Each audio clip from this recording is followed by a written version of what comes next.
नरेंद्र मोदी उपवास पर बैठे हैं। क्या ये उपवास गांधी के सत्याग्रह की तरह है या कांग्रेस के शब्दों में अगर कहें तो सत्ता का आग्रह है? इन सभी सवालों का जवाब देने के लिए खुद नरेंद्र मोदी हमारे साथ हैं, उनसे सीधे बात करते हैं।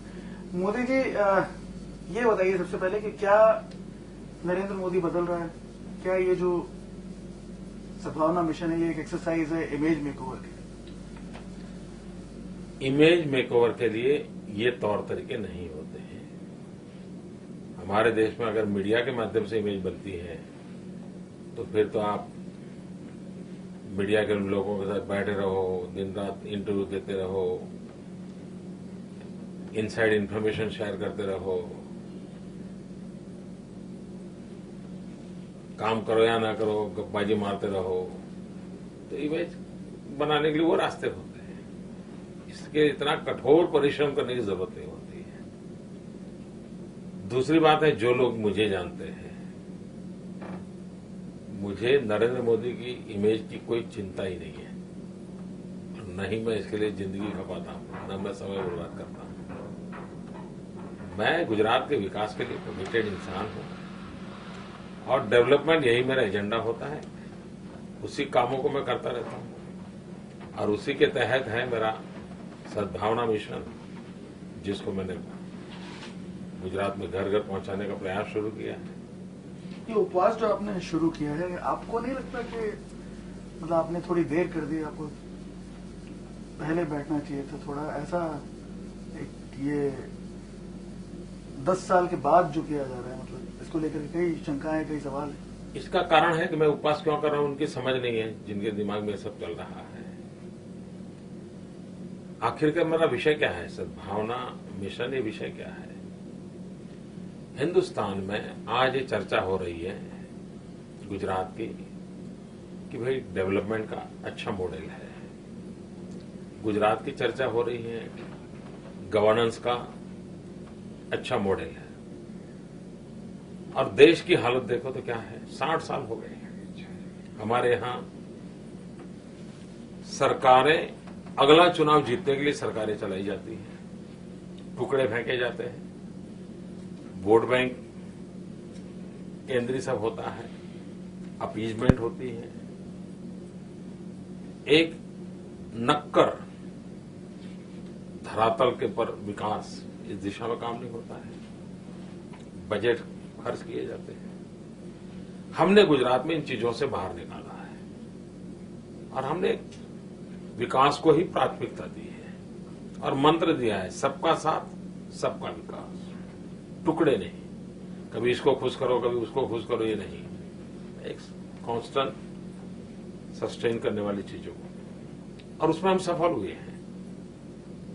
तो सबका साथ सबका विकास, ये हम लोगों तक पहुंचा सकते हैं क्या?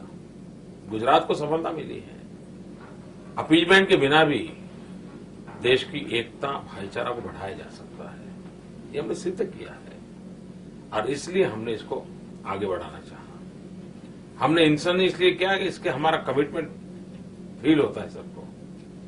हमने इंसान इसलिए किया कि दुनिया देखेगी कि भाई एक मॉडल है, अब इसके कारण क्या हुआ है। अब आने वाले दिनों में गुजरात की इस मॉडल की भी चर्चा होगी। तो जो सेकुलरिज्म के नाम पर जातिवाद का जहर फैलाते रहते हैं, संप्रदायवाद का जहर फैलाते रहते हैं, उन सबको नए सिरे से विकास के मॉडल की ओर देखने के लिए मैं मजबूर करूंगा और ये काम कर रहा हूं। सुप्रीम कोर्ट का जब जजमेंट आया, सुप्रीम कोर्ट से एक बड़ी राहत मिली, उसके बाद आपने ट्वीट किया था गॉड इज ग्रेट, बाद में ये उपवास जो आपने किया, क्या कोई रिलेशन है, कोई रिश्ता है? देखिए, इसका और इसका कोई रिलेशन नहीं है, लेकिन मैं जब सद्भावना मिशन कहता हूं उसमें सब चीजों का रिलेशन है। और मेरा मत है कि देश को सच्चे अर्थ में आगे बढ़ाना है तो जातिवाद के जहर से मुक्त होना पड़ेगा, सांप्रदायिक उन्माद से मुक्त होना पड़ेगा। और ये मेरा पहले दिन से मेरा मत है, कोई आज मत ऐसा नहीं है। लेकिन आज गुजरात का विकास होने के कारण अब मेरी बात लोग मानेंगे, तो मुझे अब लोगों तक ले जाना चाहिए और मैं ले जाना चाहता हूं। आपके विरोधी ये कह रहे हैं कि उपवास क्यों? आप यदि कोई अपील करते हैं किसी कॉज को लेकर के, तो आप माफी क्यों नहीं मांग रहे? दो चीजें क्यों जोड़ रहे हैं मुझे समझ नहीं आ रही है। ये उपवास क्या होता है? उपवास तो मेरा ये जो सद्भावना मिशन है उससे जुड़ा हुआ है, और मैं अगर उपवास न करता तो देश इसकी चर्चा करती कि मेरे सद्भावना मिशन के मॉडल की। अगर मैंने एक चिट्ठी लिख दी उसे हो जाता क्या? आज भी मुझे जो मेरी भावना है उसको प्रकट करने के लिए मुझे एडवर्टाइजमेंट देनी पड़ी है, वरना प्रेस नोट से काम चल जाता। मुझे खर्च करना पड़ा इसके लिए, ये हमारी बात पहुंचती नहीं है, लेकिन हम क्या करें, जनता तक पहुंचाना पड़ रहा है। मतलब आप ये कह रहे हैं कि समझने में भूल हो रही है, लेकिन हम देख रहे हैं कि जो आपके सामने अनशन पे बैठे हैं लोग, वो तो ये कह रहे हैं कि ये उपवास एक तरह से एक प्रायश्चित है। देखिए, मैं क्या कर रहा हूं वो तो मैं बता पाऊंगा, और लोग क्या कहते हैं इससे क्या महत्व रखता है। आज आपने अपने भाषण में कहा कि गुजरात के लोगों के साथ मिलकर के आपने मुश्किलों से निकाला है गुजरात को। गुजरात मुश्किलों से काफी हद तक बाहर आ चुका है, प्रगति कर रहा है, विकास कर रहा है। क्या हम ये माने कि अब आपका मकसद यहाँ पूरा होता है आगे? हमारा तो मकसद है हम भारत की सबसे ज्यादा सेवा करने के लिए गुजरात को और अधिक समृद्ध बनाएं, और अधिक शक्तिशाली बनाएं, और तभी तो भारत की सेवा होगी। और हमारा तो हिम्मत है कि हम किसी म्यूनिसिपैलिटी के प्रेसिडेंट हो तो म्यूनिसिपैलिटी इतनी बढ़िया बनाएं ताकि देश की सेवा हो। जहां जो काम हमें मिला है वो इतना अच्छे ढंग से करें, बेहतरीन ढंग से करें ताकि देश का भला हो। मेरा मकसद है कि आगे के लिए आप देख रहे हैं क्या, मतलब गुजरात से आगे? मैं गुजरात का ही भविष्य देख रहा हूं, गुजरात के भविष्य में ही देश की सेवा है। मैं यही तो कह रहा हूं कि भाई हम एक छोटा सा भी काम अगर अच्छे ढंग से करते हैं, मैं देश की सेवा ही मानता हूं उसको। अगर कहीं पर फालतू में बिजली जल रही है और मैंने स्विच ऑफ किया, मैं मानता हूं मैं देश की सेवा कर रहा हूं, ये मेरा मत है। आज हमने देखा इस उपवास में पूरी पार्टी, भारतीय जनता पार्टी आपके साथ खड़ी दिखी मंच पे, एकजुट। क्या ये माना जाए कि नरेंद्र मोदी पार्टी में एक सबसे बड़े नेता के तौर पर उभर रहे हैं? अरे पहले भी खड़े थे भाई, पहले कब खड़े नहीं थे? अब मेरे शपथ समारोह का दृश्य देख लीजिए, सब लोग आते हैं, एक आनंद है भाई। अच्छा काम होता है तो आनंद होता है, सबको होता है आनंद, तो उसको उसमें राजनीति देखने की क्या जरूरत है? नहीं, मैं सीधे सीधे पूछूं अगर आपसे कि बीजेपी की तरफ से आपको प्रधानमंत्री पद के उम्मीदवार के तौर पर देखा जा रहा है, आपको क्या लगता है?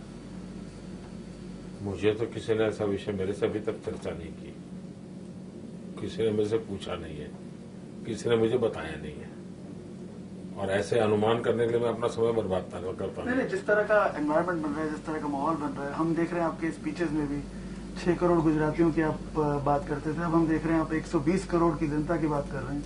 नहीं जी, मैं 120 करोड़ की पहले भी करता था, और मैं इसलिए करता हूं कि हम 6 करोड़ के माध्यम से 120 करोड़ की सेवा कर रहे हैं। नहीं, इसीलिए मन में सवाल ये उठता है कि क्या अब गांधीनगर से दिल्ली दूर नहीं है?